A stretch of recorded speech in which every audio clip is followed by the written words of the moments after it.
Welcome back to some new r/malicious compliance stories, where people comply to the letter, but not the spirit of our request. I hope you had a great day. Thanks for all the likes and comments on the last video. And now let's start with the first story. It's called The Time Clock. I work at a manufacturing company. The time clock closest to the employee parking lot is located in the machine shop. Every day around 2,000 employees would gather near it, shortly before the end of the shift at 3:30 p.m, waiting to punch out. About a year ago, a new general manager joined the company. After being there for a few months, she decided that gathering near the time clock shouldn't be allowed. A notice was posted, stating that employees were no longer permitted to congregate near the time clock before the end of the shift. At the same time, the company launched a corporate-wide exercise campaign, themed around the Olympics. Many employees downloaded an exercise app that tracked daily steps and other metrics. The app was connected to potential prizes and recognition at different locations. The machine shop itself is a large open space, roughly square in layout, with a designated aisle running around its perimeter. After the no gathering rule was posted, employees still made their way to the machine shop near the end of the day, but instead of standing still, they started walking laps around the marked aisle to get in their steps. They continued this pattern, checking the time clock each time they passed it.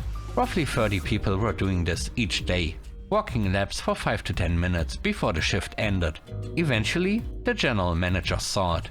Shortly after that, the rule about not gathering near the time clock was quietly reversed. Interestingly, even after the restriction was lifted, many employees continued walking laps for a few more weeks, until the step tracking contest ended. The next story is called All the Meetings. Several years ago, I worked for a small solar company. That company was eventually acquired by a large national provider, essentially the Walmart of solar. Before the acquisition, we had weekly in-person meetings that were scheduled in a way that worked for both management and staff. After the acquisition, the meeting schedule changed significantly. We went from 2 to 3 brief meetings per week to about 10 meetings weekly, each lasting between 45 minutes to an hour. These included daily check-ins, weekly department calls, and various regional and corporate calls.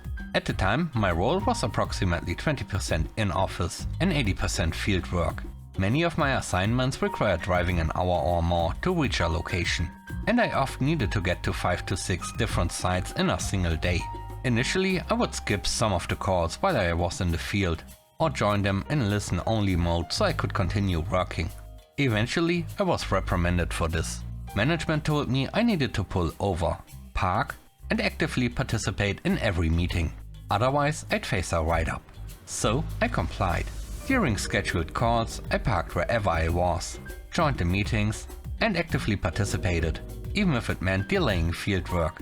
At the same time, the company enforced strict limits on overtime, requiring prior approval. So if I couldn't finish my fieldwork within regular hours due to meetings, I would return to the office and reschedule the remaining work for another day. My coworkers followed the same approach. As a result, our team's overall productivity dropped by approximately 60%. Within a month, our regional manager visited the office to ask what had happened. We explained that the volume of meetings was interfering with our ability to do our jobs, especially given the size of the region we covered. We also pointed out that many of the meetings were not operationally useful, more focused on general updates and corporate morale. We made it clear that productivity would improve only if the meeting schedule was reduced.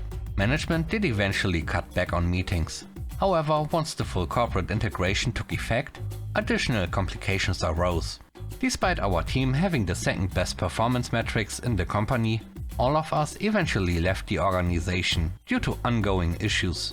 After we resigned, the company was unable to match our quality or output with new hires.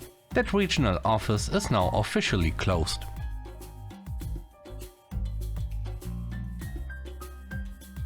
The third story is called Clean Room Process. Several years ago, I worked night shift at a major pharmaceutical manufacturer, producing injectable medications. During that shift, staffing was minimal, and operations were tightly regulated due to the nature of the product. The facility was designed with controlled airflow and directional movement to prevent biological contamination. Moving in the wrong direction through the cleanroom zones would trigger a shutdown and require a full cleaning process, typically lasting 3 to 4 hours. As a relatively new employee, I had only received limited training. That included tasks I was permitted to do, and those I was not. One night I was instructed to retrieve raw material from an earlier stage in the cleanroom process. Because of the flow restrictions, this meant I had to exit the cleanroom entirely, go around the building, re-enter through the proper pathway, and work my way forward through each clean zone. The entire process took about 15 minutes.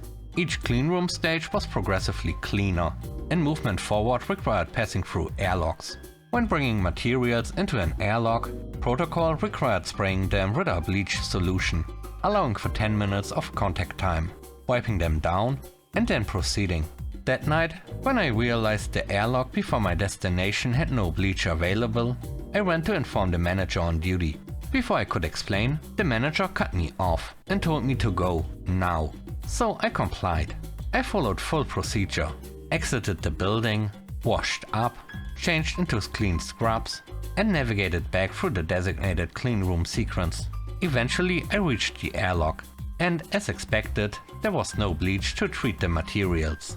However, I had not yet been formally trained or signed off on how to mix or refill the bleach solution.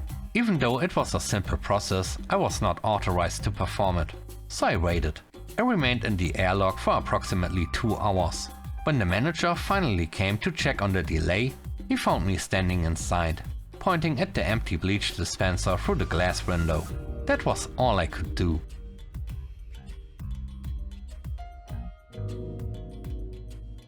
The last story is called Holy Attire. A couple years ago, I joined a small but tight-knit church community.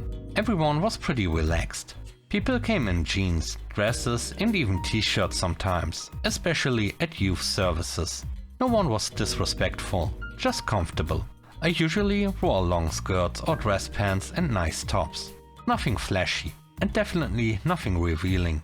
But apparently that wasn't churchy enough for one particular elder, an older woman. After service one day, she pulled me aside and said, with that sweet fake smile, "Sweetheart, I just wanted to encourage you to dress a bit more appropriately. We should always look our best for the Lord." I was confused. I asked what exactly was inappropriate about my outfit.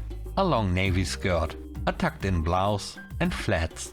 She said, "It's not bad, but, you know, not quite holy attire. Maybe think about what you'd wear if Jesus was sitting in the front row."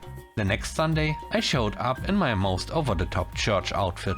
Full floor-length choir robe, white gloves, a white-brimmed hat with a fake bird and a little veil, Bible in hand, stockings, low heels, and pearls.